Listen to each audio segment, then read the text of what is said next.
ఈరోజు egg curry చేద్దామని కొన్ని ఎగ్స్ తీసుకొచ్చి బాయిల్ చేసి అన్ని ఎగ్స్ కర్రీలోకి వేయాలని నేను అనుకుంటూ ఉంటే కానీ ఏంటో తెలీదు 2 సార్లు ట్రై చేస్తే 2 సార్లు నేను అనుకున్నవన్నీ కర్రీలోకి రాలేదన్నమాట.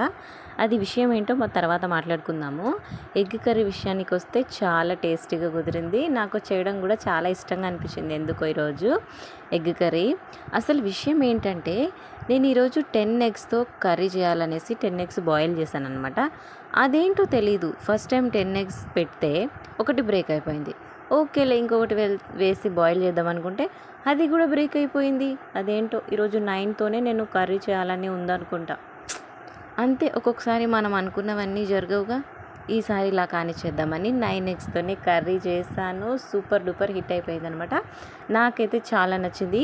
ఎగ్ కర్రీ చేసేటప్పుడు చాలా ఎగ్జైటింగ్గా ఉన్నింది, ఎందుకో తెలీదు. చూసారా ఎంత బాగుందో కర్రీ. మీరు కూడా ట్రై చేయండి.